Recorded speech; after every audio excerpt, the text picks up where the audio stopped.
Tomorrow morning at 7:14 at my location will be the dawn of Candlemas Day.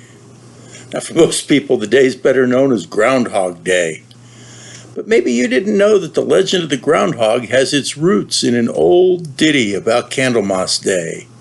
If Candlemas Day be fair and bright, winter will have another flight. But if it be dark with clouds and rain, winter is gone and will not come again.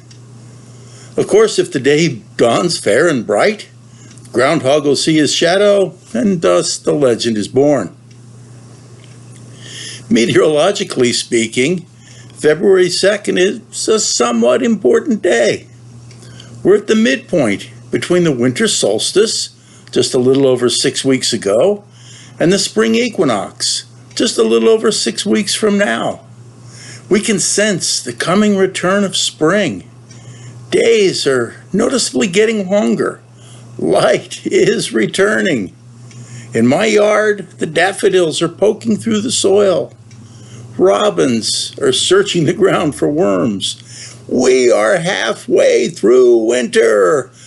Renewal is happening. In the liturgical calendar, February 2nd marks 40 days since Christmas. For Mary, the mother of Jesus, this would have been a most important day. 40 days after giving birth to a son, a new mother would experience a ritual of purification, a renewal, if you will, of her rights and privileges in Jewish society. Mary would have immersed herself in a mikvah, something of an oversized tub filled with living water. In the Jewish tradition, this living water would be water connected to a moving source like a river, never stored in a vessel or a jug. Now, I'll leave it to you to do the research and check out the official details of what constitutes living water in the Jewish tradition, but it's an interesting concept to consider as we have adopted it in our faith.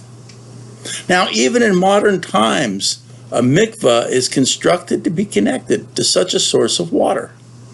And the immersion is total.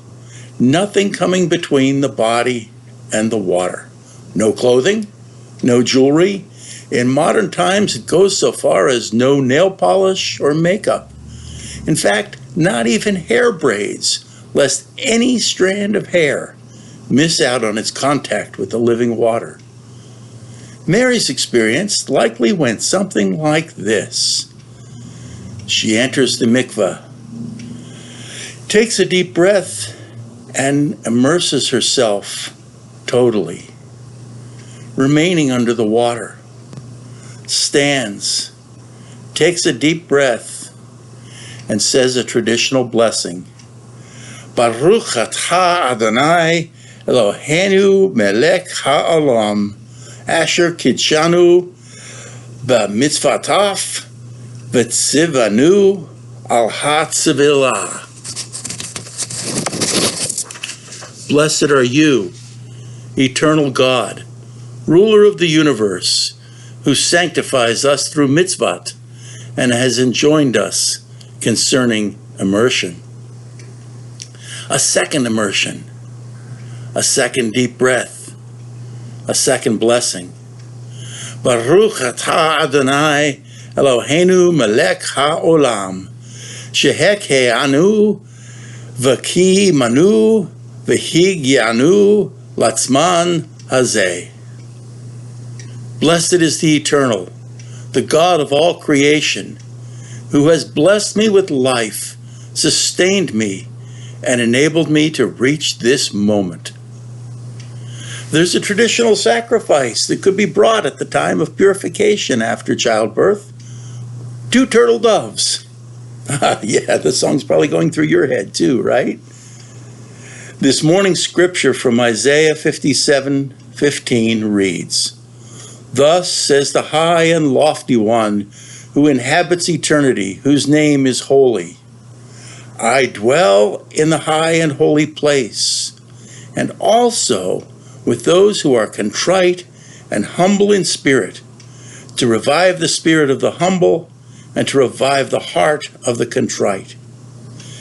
Interestingly, the Hebrew words sepelim for those who are humble and nidkeim for those who are contrite might also be translated as depressed and oppressed. Depression is rather common these days.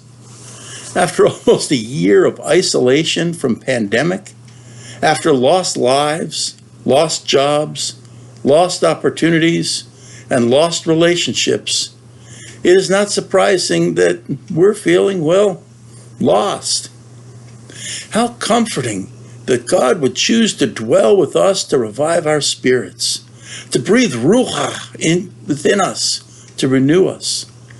God accompanies us on our journey, and we're never truly lost, no matter the circumstances in which we find ourselves.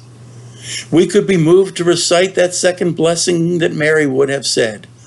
Blessed is the Eternal, the God of all creation, who has blessed me with life, sustained me, and enabled me to reach this moment.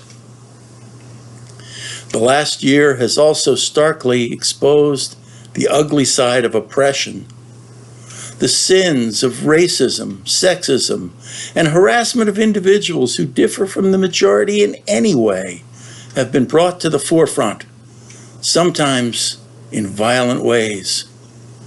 Furthermore, it's been reported that America's 651 billionaires have gained so much wealth during the coronavirus pandemic that they could in fact pay for $3,000 checks for every person in the United States and still be better off than they were before the crisis. That, my friends, in my opinion, is economic oppression. How comforting that God would choose to dwell with the oppressed, to revive spirit, to breathe ruach for renewal. But blessed is the Eternal, the God of all creation, who has blessed me with life, sustained me, and enabled me to reach this moment. The prophet does not promise an end to depression or oppression among God's people. There's most certainly work for us to do to assist those Jesus called the least of these.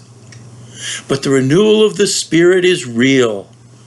And whether or not it be Candlemas Day, whether or not we ever get to experience the cleansing of a mikvah, we can recall those blessings.